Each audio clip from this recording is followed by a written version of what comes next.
नमस्कार दर्शकों, मेरा नाम जितेंद्र दीक्षित है और इस मुंबई शहर में मैं बीते 2.5 दशकों से पत्रकारिता कर रहा हूं और 90 के उस दौर में मैंने क्राइम रिपोर्टिंग की है जब मुंबई में अंडरवर्ल्ड की गतिविधियां अपने पूरे चरम पर थी।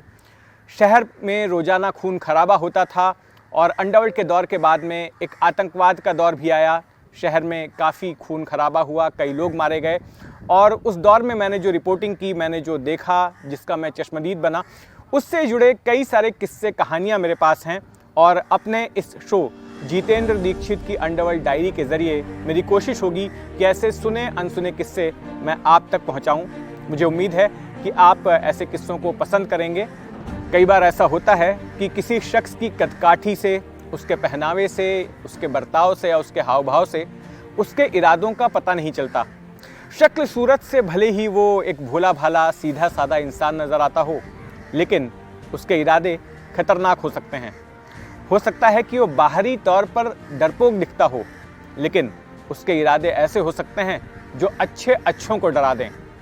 ऐसी ही एक कहानी मुंबई में सामने आई साल 2001 में। कोई शख्स जिसे बार्स में जाने का शौक हो, जो खूबसूरत लड़कियों के साथ वक्त बिताता हो, जिसे एक अय्याश जिंदगी जीना पसंद हो, क्या वो शख्स धर्म के नाम पर जिहाद कर सकता है? क्या वो मजहब के नाम पर एक फिदाइन बनकर अपनी जान देने को तैयार होगा? ऐसी ही एक कहानी मुंबई पुलिस के सामने आई साल 2001 में। ये कहानी मुंबई की ज़रूर है, लेकिन इसके तार दिसंबर 2001 में दिल्ली में जो संसद पर आतंकी हमला हुआ था उससे जुड़े हैं। नई सदी की शुरुआत यानी कि 21वीं सदी की शुरुआत दुनिया भर में कई बड़े आतंकी हमलों से हुई थी। हमने देखा कि दिसंबर 2000 में किस तरह से भारत के एक विमान IC-814 को आतंकियों ने हाईजैक कर लिया था। करीब हफ्ते भर तक वो ड्रामा चला था। फिर 9/11 जैसा आतंकी हमला साल 2001 में हुआ।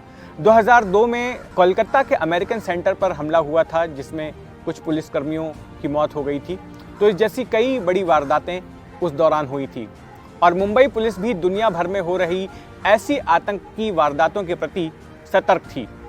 अंडरवर्ल्ड के अलावा आतंकवाद मुंबई पुलिस के लिए एक दूसरा सबसे बड़ा चैलेंज बनकर उभर रहा था। मुंबई पुलिस को अंडरवर्ल्ड पर नकेल कसने के लिए उसके खबरियों का नेटवर्क बड़ा मददगार होता है। मुंबई पुलिस के खबरी शहर के लगभग हर इलाके में फैले होते हैं और संदिग्ध लोगों की गतिविधियों के बारे में जानकारी पुलिस अधिकारियों तक पहुंचाते हैं। तो ऐसे ही एक खबरी के मार्फत अक्टूबर 2001 में मुंबई के तत्कालीन पुलिस कमिश्नर MN सिंह को एक जानकारी मिली। जानकारी ये मिली कि उत्तर पूर्वी मुंबई का एक झुग्गी बस्ती वाला इलाका है चीता कैंप। वहाँ का एक लड़का पायलट की ट्रेनिंग लेने के लिए, विमान उड़ाने की ट्रेनिंग लेने के लिए विदेश गया हुआ है। ये जानकारी MN सिंह के कान खड़े कर देती है, क्योंकि उससे 1 महीने पहले ही अमेरिका में 9/11 के हमले हुए होते हैं, जिनमें कि न्यूयॉर्क के ट्विन टावर्स को उड़ा दिया गया होता है और फिर पेंटागन, जो कि अमेरिका का रक्षा मुख्यालय है, उसको भी टारगेट किया जाता है। तो ऐसे में चीता कैंप की झुग्गी बस्ती में रहने वाला एक गरीब लड़का पायलट की ट्रेनिंग ले रहा है। जब ये खबर मिलती है तो उन्हें दाल में कुछ काला नजर आता है। MN सिंह को ये बात खटकी कि झुग्गी बस्ती में रहने वाले लोग, जिन्हें कि 2 वक्त की रोटी जुटा पाने में ही काफ़ी मशक्कत करनी पड़ती है, वहाँ का एक लड़का पायलट के इतने महंगे कोर्स करने को कैसे जा सकता है। अफरोज नाम का ये लड़का, जिसके बारे में मुंबई पुलिस को जानकारी मिली थी कि वो विदेश गया है, उसके पिता चीता कैंप में एक साधारण दर्जी का काम करते थे। MN सिंह को ऐसा शक हुआ कि हो ना हो जरूर कोई व्यक्ति या संगठन इस पायलट के कोर्स को फाइनेंस कर रहा है, पैसे का इंतजाम कर रहा है। अब पुलिस ने अफरोज की तलाश शुरू कर दी। पता चला कि वो भारत लौट चुका है, लेकिन अपने घर वालों के संपर्क में नहीं था। खबरियों के जरिए ऐसी जानकारी मिली कि वो मुंबई के आसपास ही कहीं ठहरा हुआ है। मुंबई पुलिस ने आसपास के पुलिस कमिश्नरेट्स को भी अलर्ट कर दिया। पता चला कि वो नवी मुंबई के वाशी इलाके में एक होटल एबॉट है, वहां पर एक कमरा लेकर ठहरा हुआ है। पुलिस ने तुरंत एक टीम के साथ उस होटल को घेर लिया, होटल में छापा मारा और अफरोज की धरपकड़ कर ली। लेकिन गिरफ्तार किए जाते वक्त अफरोज ने ज़्यादा विरोध नहीं किया, ना तो उसके पास से कोई हथियार बरामद हुआ। कमिश्नर सिंह के मुताबिक पकड़े जाने के बाद अफरोज से जब पुलिसिया अंदाज में पूछताछ की गई तो उसने जो कुछ भी बताया उससे सभी के होश उड़ गए। बकौल सिंह, अफरोज ने यह कबूला कि वो अल कायदा के उस साजिश का हिस्सा था जिसके तहत अमेरिका में 9/11 हमले किए गए थे, और उसी साजिश के तहत यह भी प्लान था कि ब्रिटेन की संसद पर विमान गिराया जाएगा, वहां पर भी उसी तरह का हमला किया जाएगा, और ऑस्ट्रेलिया के रियल्टो टावर पर भी उसी तरह का हमला किया जाने वाला था। अफरोज उस दस्ते का सदस्य था जिसे कि ब्रिटेन की संसद पर हमला करना था। प्लान के मुताबिक उसी 9/11 को, यानी कि 11 सितंबर 2001 को अफरोज को अपने साथियों के साथ लंदन के हीथ्रो हवाई अड्डे से एक विमान को हाईजैक करना था। ये वो विमान था जो कि लंदन से उड़ान भरकर मैनचेस्टर जा रहा था और उसे फिर ब्रिटेन की संसद पर गिरा देना था।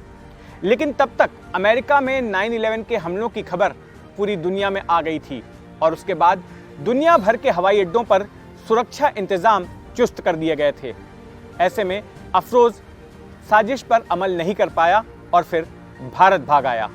सिंह के मुताबिक अफरोज जैसे गरीब परिवार के एक सदस्य को धर्मांत करके उसको पायलट की ट्रेनिंग करवाने का काम ब्रिटेन के एक अमीर कारोबारी मुबारक मुसलमान ने किया था। अफरोज ने पुलिस को बताया कि ऑस्ट्रेलिया के विक्टोरिया नाम के शहर में मौलाना मंसूर इलियास नाम के एक शख्स ने उसे आतंकी बनने के लिए प्रेरित किया था, उसका ब्रेन वॉश किया था। अफरोज ने 3 अलग अलग ठिकानों पर फ्लाइट उड़ाने की ट्रेनिंग ली थी। उसने ब्रिटेन में ट्रेनिंग ली थी, उसने अमेरिका में ट्रेनिंग ली थी और उसने ऑस्ट्रेलिया में ट्रेनिंग ली थी। ऑस्ट्रेलिया में ट्रेनिंग के दौरान जो उसके ट्रेनर थे ब्रैड फ्यूलर, उनका कहना था कि अफरोज जो है एक लापरवाह किस्म का ट्रेनी था, एक लापरवाह किस्म का स्टूडेंट था। उसका जो है सीखने में मन नहीं लगता था। जिस घर में वो किराए पर रहता था ऑस्ट्रेलिया में, उसके मकान मालिक ने भी कहा कि अफरोज को लड़कियों के साथ वक्त बिताना पसंद था, वो एक अय्याश जिंदगी जी रहा था और बड़ा ही आराम पसंद किस्म का व्यक्ति था। अफरोज ने दुनिया भर में आतंकी हमले करवाने की अल कायदा की साजिश की जो जानकारी पुलिस कमिश्नर एमएन सिंह को दी, उसने सिंह के पैरों तले की जमीन खिसका दी। अफरोज ने कहा कि अल कायदा की साजिश के तहत भारत की संसद पर भी हमला किया जाना था। हालांकि खुद अफरोज उस साजिश का हिस्सा नहीं था, उस दस्ते का हिस्सा नहीं था और उसके पास ज्यादा जानकारी नहीं थी। कमिश्नर सिंह ने तुरंत इसकी जानकारी अपने समकक्ष दिल्ली के पुलिस कमिश्नर अजय राज शर्मा को दी। अफरोज की गिरफ्तारी के ठीक 2 महीने बाद 13 दिसंबर 2001 को वाकई में भारत की संसद पर हमला हो गया। लेकिन यह हमला उस तरह का नहीं था जैसा कि अमेरिका पर किया गया था या फिर जैसी साजिश थी ब्रिटेन या फिर ऑस्ट्रेलिया में हमले करने की, यानी कि विमानों को हाईजैक करके टारगेट्स पर उन विमानों को गिराना था। यहाँ ऐसा हमला नहीं हुआ। यहाँ पर 5 आतंकियों ने एक एम्बेसडर कार ली जिसमें कि गृह मंत्रालय का स्टिकर लगाया था और फिर ये हथियारबंद आतंकी संसद परिसर में घुस गए और इन्होंने खून खराबा करना शुरू कर दिया। 5वां आतंकी पाकिस्तान से चलने वाले संगठन जैश ए मोहम्मद के सदस्य थे और बताया जाता है कि इस हमले का मास्टरमाइंड गाजी बाबा नाम का एक जैश कमांडर था, जिसकी साल 2003 में बीएसएफ के साथ श्रीनगर में हुए एक एनकाउंटर में मौत हो गई थी। संसद पर हुए हमले में कुल 9 लोग मारे गए। उन 9 लोगों में 6 पुलिसकर्मी थे, 2 संसद के सुरक्षाकर्मी थे और 1 वहां का माली था। जिस वक्त संसद पर हमला किया गया उस दौरान संसद का शीतकालीन सत्र चल रहा था। संसद के भीतर देश के तत्कालीन गृह मंत्री लाल कृष्ण आडवाणी समेत 100 लोग मौजूद थे। संसद पर हमले की जांच में कई और भी लोगों के नाम सामने आए। उनमें से एक नाम कश्मीरी कारोबारी अफजल गुरु का भी था। जिन 5 आतंकियों ने संसद पर हमला किया था वो तो उसी दिन एनएसजी की गोलियों से मारे गए और साल 2013 में अफजल गुरु को फांसी की सजा दे दी गई। लेकिन एक सवाल का जवाब मिलना अभी भी बाकी है कि जब मुंबई के पुलिस कमिश्नर एमएन सिंह ने दिल्ली के पुलिस कमिश्नर को जानकारी दे दी थी कि संसद पर हमला किया जाने वाला है, तो उसके बाद दिल्ली पुलिस ने उस हमले को रोकने के लिए किस तरह के इंतजाम किए थे और हमला रोका क्यों नहीं जा सका। मुंबई में अफरोज की गिरफ्तारी के बाद चीता कैंप में उसके अड़ोस पड़ोस में रहने वाले लोग सन्न थे। उन्हें यकीन ही नहीं हो रहा था कि 5 फुट के इस दुबले पतले शख्स के इरादे इतने खतरनाक हो सकते हैं। एक पड़ोसी के मुताबिक कुछ दिनों पहले ही एक झपट मारने चाकू की नोक पर अफरोज से उसकी सोने की चेन छीन ली थी। बहरहाल अफरोज को पुलिस ने पोटा कानून के तहत गिरफ्तार कर लिया। जो दावे अफरोज ने किए थे उसकी पुष्टि के लिए मुंबई पुलिस ने अलग अलग टीम्स बनाई और इन टीमों को अमेरिका, ऑस्ट्रेलिया और ब्रिटेन भेजा गया। लेकिन इन देशों की पुलिस ने मुंबई पुलिस की टीम के साथ सहयोग नहीं किया। नतीजा ये हुआ कि अदालत में पुलिस अफरोज के खिलाफ लगाए गए आरोपों को साबित नहीं कर पाई। जिन आरोपों के लिए अफरोज को गिरफ्तार किया गया था वे आरोप तो उसने किए ही नहीं थे, लिहाजा अफरोज को छोड़ दिया गया। आपराधिक मामले से बरी होने के बाद अफरोज ने मुंबई की अणुशक्ति नगर विधानसभा सीट से चुनाव भी लड़ा, लेकिन हार गया। अफरोज का कहना था कि पुलिस ने उसे झूठे मामले में फंसाया और वो बेगुनाह है। जो इकबालिया बयान उसका दर्ज किया गया था उसके बारे में भी अफरोज का यही कहना था कि वो पुलिस ने दबाव में लिया। अब मामले से बाहर आने के बाद अफरोज एक ईमानदारी की ज़िंदगी जी रहा है और मुंबई से सटे शहर नवी मुंबई में एक चमड़ा उत्पाद का कारखाना चलाता है।